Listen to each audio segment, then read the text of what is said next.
Hello and welcome to the WebAdvantage 3 tutorial. Let's start by setting up a new account. First, click on the Create Account button. You will need to enter your email address, first name, last name, and password. Make sure to click I'm not a robot, and if asked, fill out the CAPTCHA form. When finished, click Submit. You should receive an email that looks something like this. Click on the Activate Your Account or copy and paste into your browser.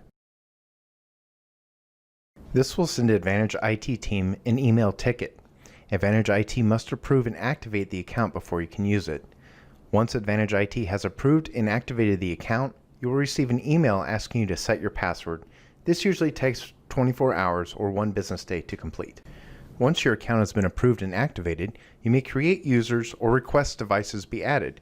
To create a user, go to the Administration pull-down, Manage Users section. You'll notice that there are 3 sections to the Manage Users page: the Add or Edit a User, the Existing Users, which already have been created, or the Assigned Devices section, which will already show the devices that have been assigned to a user. In the Add or Edit User section, make sure to enter the username as an email. Enter the alarm email, which is different from the username email. Next, enter your first name, middle name, last name, your mailing address and zip code, as well as your company phone, cell phone, and user role. About the user role. A device administrator is an administrator to a controller or multiple controllers and may add users to devices that they have already been assigned to.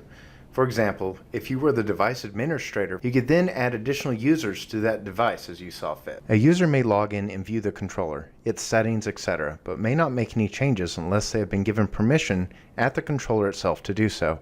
A user may not create new user accounts, assign themselves to other controllers, or assign other users to other controllers if they are assigned as a user. The Existing Users section allows you to modify or view details about a specific user. When you click on a user, you'll be able to see all the assigned devices that have been assigned to this user ID. From this section, you can click on the magnifying glass to view all the details about the controllers that have been assigned to this user ID. From this window, you can click the X or Revoke button and then click Yes, are you sure to revoke access to a controller to any user ID. You may also toggle between admin or user permissions for any controller assigned to this user by clicking on the Admin or User button. To enable alarm emails for this user ID from the Assigned Devices window, click on the Alarm Email checkbox. Note that you won't receive any alarms until you set up what alarms you want to send from within the controller.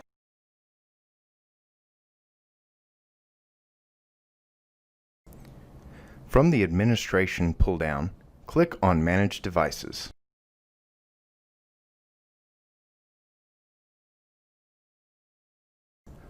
On this page, you'll notice the Add or Edit Device, Existing Devices, or Assigned Users to a device.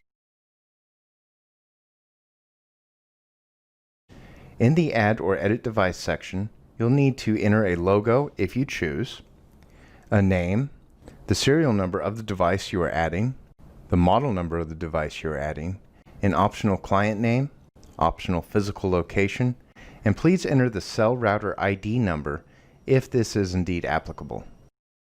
Also, feel free to insert an escalation alarm notify email. There can be multiple email addresses separated by a comma. The escalation alarm notify will alert others after a specific amount of time has lapsed. You may choose this amount of time by selecting the time after initial alarm. This can be 24, 48, or 72 hours. Next, choose if you want to send connection notifications. Connection notifications will notify you if the controller has gone online or offline. Finally, if you have any notes you would like to enter them at the bottom.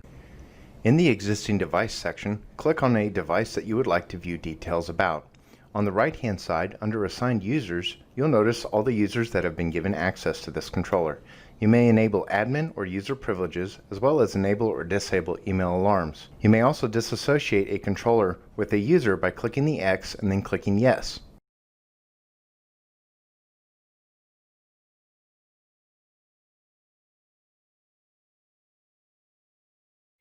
From the home page, click on the Administration pull-down, then click on Manage Devices.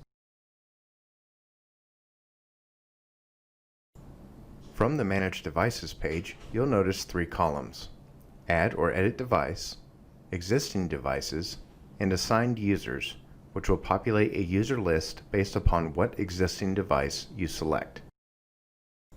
To view details about a controller that has been added from this page, click on the controller. The assigned users and their permission rights will be shown on the right-hand side. You can again toggle from user to admin, as well as assign if you want this user to receive alarm emails. You may also revoke their access from this menu.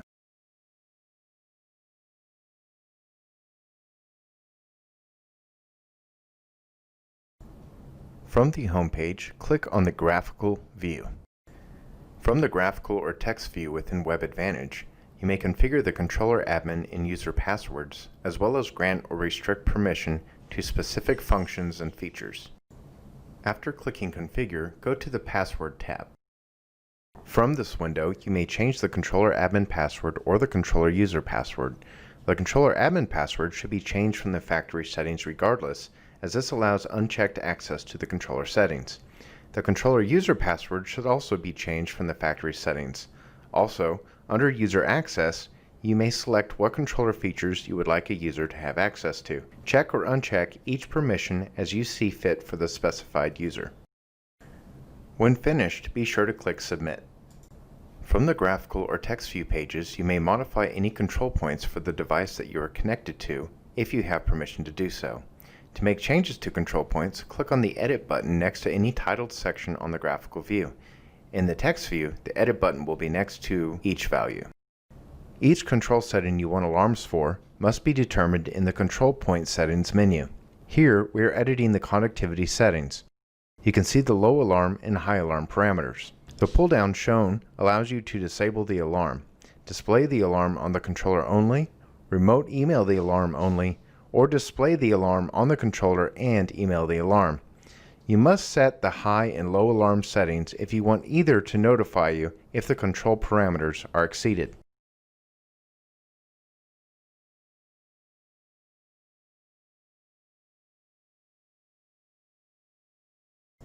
To configure a WebAdvantage report, you will need to go to the home page and search for your controller.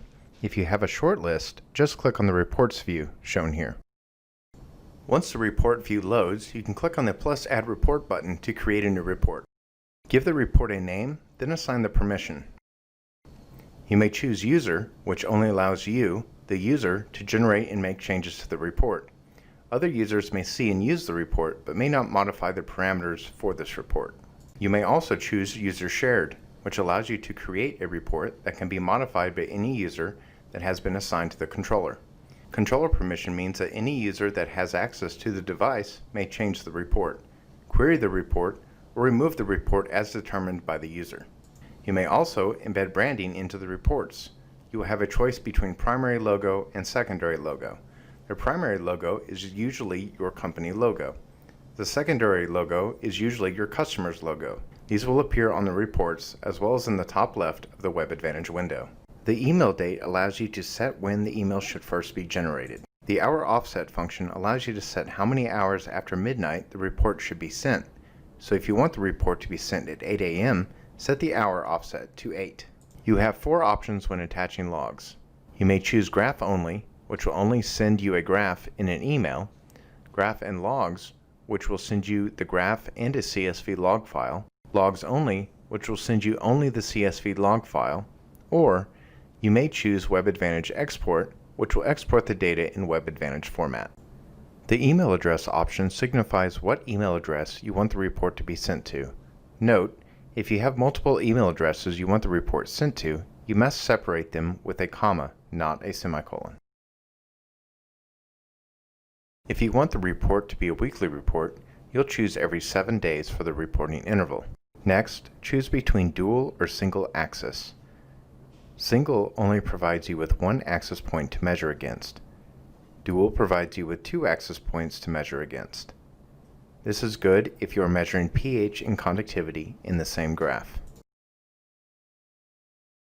The left axis graph allows you to set the visual parameters of your left graph axis, while the right axis minimum and max allows you to set the visual parameters of your right graph axis. The channels will allow you to set the data channels that you want to have graphed each time the report is generated. Select the channel, select the color of the represented data lines, and what axis it should use, left or right. You may also choose to override the channel name to say something easier like connectivity or TDS. To add a new channel, just click the plus new channel button at the top of the channels section. If you try to build a report before the controller has been connected to WebAdvantage, you will not see any available channels to select, so it is worth making sure your connection is established before attempting to create any custom reports. You may also create a user template when creating the report. This makes the user template bound to only the user who created the report. Nobody else can edit or use the report template you created. The Create Company-Wide Template button allows you to create a company-wide template for all to use, if you are the company admin. Only the company admin can perform this function. Users may change items like the access values, but may not change the channel names. To create a new report from a template, click on the plus New Report from Template button. This will load the new report window with the user template pull-down. You may choose to use the user template or the company-wide templates at this point. The rest of the section is the same as the previous report tutorial. Quick History View from the History and Reports window allows you to quickly view data for a specified time frame. Any channel may be selected and graphed. You may also choose to export the graph or pull the data as needed from this section. Upload Offline History allows you to download a data file from an XS or newer controller to a thumb drive, then upload the data directly into WebAdvantage. Note that you must select the correct controller to upload the history to. It's important to mention, on the controller, when you export your data, make sure that the history is set to WebAdvantage upload format. If it's not set to that, it will wipe all the data up to that point when you export to the USB. This should be the factory default, but changing this setting will wipe all the data up until that point on the controller.